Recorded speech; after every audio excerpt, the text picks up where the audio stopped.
আসসালামু আলাইকুম ওয়া রাহমাতুল্লাহি ওয়া বারাকাতুহু। আলহামদুলিল্লাহ।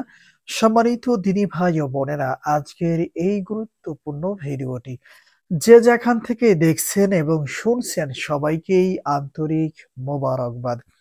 আজ আমি আপনাদেরকে শিখাতে চাই ইয়া যাল জালালি ওয়াল ইকরাম। এই দামি দোয়াটি ১১ বার পড়লে কি হয়? আবারও বলছি, আজকের আলোচনার বিষয়বস্তু হচ্ছে ইয়া যাল জালালি ওয়াল ইকরাম। ইয়া যাল জালালি ওয়াল ইকরাম। ইয়া যাল জালালি ওয়াল ইকরাম। এই দোয়াটি ১১ বার পড়লে কি হয়? বিস্তারিত জানার জন্য আর এই দামি আমলটা শিখে রাখার জন্য সম্পূর্ণ ভিডিওটি দেখার অনুরোধ থাকবে। আর প্রতিদিন ইসলামিক নতুন নতুন ভিডিও সবার আগে দেখতে আপনার পর্যন্ত পৌঁছাতে আমাদের এই ছোট্ট চ্যানেলটি সাবস্ক্রাইব করার অনুরোধ থাকবে। সম্মানিত দিনী ভাই ও বোনেরা, আমরা কম বেশি অনেকেই জানি এই দোয়াটি অনেক দামি একটি দোয়া। রাসূল সাল্লাল্লাহু আলাইহি ওয়াসাল্লাম সাহাবে আজমাইনদেরকে এই দোয়াটি বেশি বেশি পড়তে বলেছেন। এই দোয়ার মধ্যে আল্লাহ সুবহানাহু ওয়া তাআলা বান্দার জন্য সকল নিয়ামত রেখে দিয়েছেন। সুবহানাল্লাহ। এজন্য সম্মানিত দিনী ভাই ও বোনেরা, সর্বপ্রথম পরামর্শ থাকবে, যদি সম্ভব হয় যতদূর সম্ভব এই দোয়াটি আপনারা বেশি বেশি পড়ার চেষ্টা করবেন। আল্লাহ সুবহানাহু ওয়া তাআলা সবাইকেই এই ছোট্ট দোয়ার উপরে আমল করার তৌফিক দান করেন। সকলেই বলি আমিন। সম্মানিত দিনী ভাই ও বোনেরা, আজকের এই আমলটা কখন কিভাবে করতে হবে? পরামর্শ থাকবে ফজরের নামাজের পরে আর মাগরিবের নামাজের পরে এই আমলটা করে নেওয়ার চেষ্টা করবেন। সম্মানিত দিনী ভাই ও বোনেরা, ধরে নিন আমি এখন এই মুহূর্তে আপনাদেরকে ফজরের নামাজের পরে বসে আমলটা করে দেখাচ্ছি। প্রথমত ফজরের নামাজ সঠিকভাবে আদায় করে নিবেন। এরপরে জায়নামাজের পাটিতে বসা অবস্থায় সর্বপ্রথম ৩ বার এই ছোট্ট ইস্তেগফারটি পাঠ করবেন। যেমন আস্তাগফিরুল্লাহ রাব্বি মিন কুল্লি যামবি ওয়া আতুবু ইলাইহি। আস্তাগফিরুল্লাহ রাব্বি মিন কুল্লি যামবি ওয়া আতুবু ইলাইহি। আস্তাগফিরুল্লাহ রাব্বি মিন কুল্লি যামবি ওয়া আতুবু ইলাইহি। আস্তাগফিরুল্লাহ রাব্বি মিন কুল্লি যামবি ওয়া আতুবু ইলাইহি।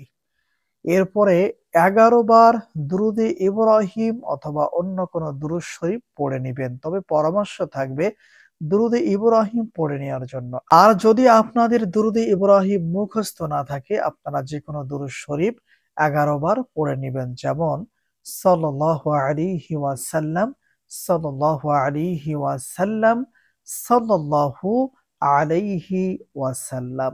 এরপরে এই ছোট্ট দোয়াটি পড়া শুরু করবেন। যেমন ইয়া যাল জালালি ওয়াল ইকরাম, ইয়া যাল জালালি ওয়াল ইকরাম, ইয়া যাল জালালি ওয়াল ইকরাম, ইয়া যাল জালালি ওয়াল ইকরাম, ইয়া যাল জালালি ওয়াল ইকরাম, ইয়া যাল জালালি ওয়াল ইকরাম, ইয়া যাল জালালি ওয়াল ইকরাম, ইয়া যাল জালালি ওয়াল ইকরাম, ইয়া যাল জালালি ওয়াল ইকরাম, ইয়া যাল জালালি ওয়াল ইকরাম, ইয়া যাল জালালি ওয়াল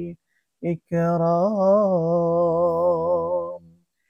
এই নিয়মে হাতের কর গুনে গুনে ১১ বার এই ছোট্ট দোয়াটি পড়বেন, ইয়া যাল জালালি ওয়াল ইকরাম। এরপরে আবার ১১ বার দুরুদে ইব্রাহিম অথবা অন্য কোনো দুরূদ শরীফ পড়বেন। এরপরে ২ হাত তুলে আল্লাহ সুবহানাহু ওয়া তাআলার কাছে কান্না জড়িত কণ্ঠে দোয়া মোনাজাত করবেন।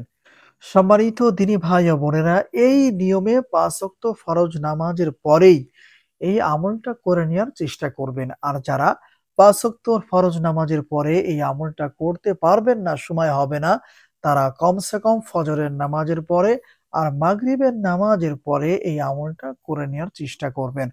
আশা করি ইনশাআল্লাহ এই আমলের বদলতে আপনাদের অনেক, অনেক উপকার হবে, যা কল্পনাও করতে পারবেন না। এখন আপনাদেরকে বলে দিব ইয়া দাল জালালি ওয়াল ইকরাম এই আমলটা করলে কি হয় অথবা এই দোয়াটি ১১ বার পড়লে কি হয়।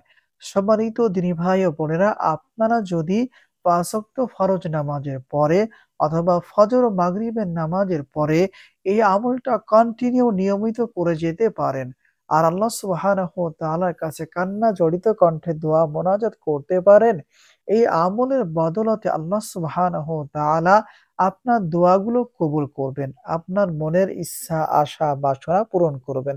যেকোনো প্রয়োজনে, যেকোনো সমস্যায় আপনারা যদি এই আমলটা ঠিকমতো করে যেতে পারেন আর আল্লাহ সুবহানাহু ওয়া তাআলার কাছে দোয়া মোনাজাত করতে পারেন, আল্লাহ সুবহানাহু ওয়া তাআলা আপনার সকল ইচ্ছা, আশা, বাসনা পূরণ করবেন। সকল প্রকার টেনশন, পেরেশানি দূর করবেন ইনশাআল্লাহ। আসসালামু আলাইকুম ওয়া রাহমাতুল্লাহ।